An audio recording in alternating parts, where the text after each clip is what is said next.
ចងការម៉ែក្មេចងការម៉ែក្មេព្រោះតែអត់លុយបីមិនដឹងទៅធ្វើយ៉ាងណាម៉ែប្រាប់ឲ្យខ្ញុំនេះលក់ដីប៉ុន្តែដីនោះនៅឯណាបើរត់ថ្ងៃដើរតែទាត់ខ្យល់មិនទៅលវលរឿងស្រែចំការ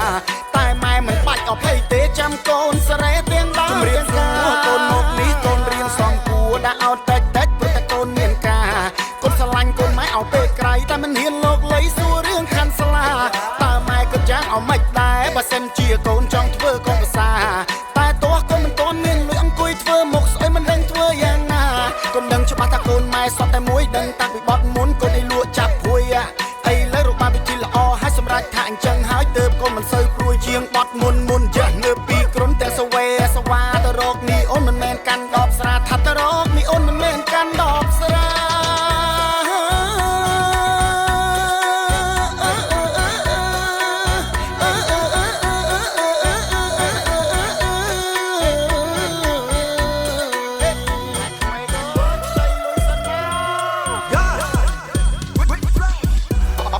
បីមិននឹងទៅធ្វើយ៉ាងណាបែកគុំនឹកថាចង់ទៅចងការរត់តែ5ម៉ែក្មេងគេលោវាបាត់ stress មិនក៏លន់មាត់ថានេះវាគិតអីចាស់កាងងារមិនព្រមធ្វើគិតតែដើរទាត់ខ្យល់មិនព្រមរកលុយទៅចាំសណាងមកដល់ក៏ស្រែកច្បាំងឲ្យថាវាពុលអើយពុល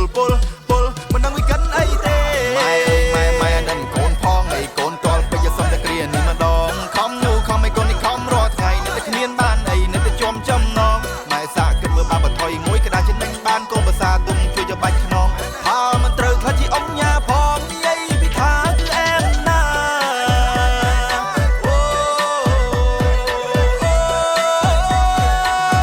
និយាយពីថាគឺអែមណា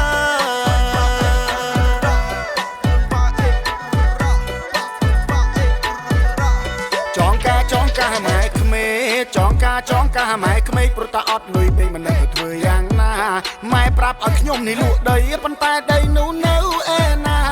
បើរត់ថ្ងៃដើរតែទាត់ខ្យល់មិនទៅលវលរឿងស្រែចំការតែម៉ែមិនបាច់អភ័យទេចាំកូនសរេទាំងដើមទាំងកា